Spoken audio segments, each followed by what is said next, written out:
नमस्कार. आता आम्ही आलोय अविनाश हलुंड्याचा सत्कार करायला. तो सेवादलाचा सदस्य आहे आणि प्रथम विशेष म्हणजे अगदी त्यानं भरतीसाठी आता त्याचं मीरा भाईंदरमध्ये मीरा भाईंदर जिल्हा पोलीससाठी निवड झालेली आहे आणि आम्ही जे आमचे जुने सगळे सदस्य आहेत सेवादलाचे कार्यकर्ते ते सत्कारासाठी आलोय. त्याकडनंच जाणून घ्या तुम्ही.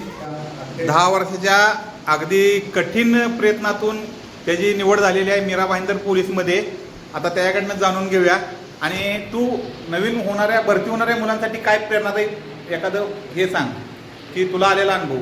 मला एवढंच वाटतंय की प्रयत्न हा न थांबता करणे योग्य आहे आणि प्रयत्नाशी परमेश्वर म्हणतात तसा माझा विजय झालेला आहे आणि तुम्ही प्रयत्न करावे अशी मी सगळ्यांना विनंती करतो. अण्णाचं मी वीर सेवादल शाखा आष्टा व सर्व सदस्यांच्या वतीने अभिनंदन करतो. आणि ह्या सगळ्या गोष्टीला नाद पाहिजे. त्यानं शेवटपर्यंत हा नाद ठेवला म्हणून सक्सेस झाला. अण्णाचं हार्दिक अभिनंदन. फक्त नाद पाहिजे.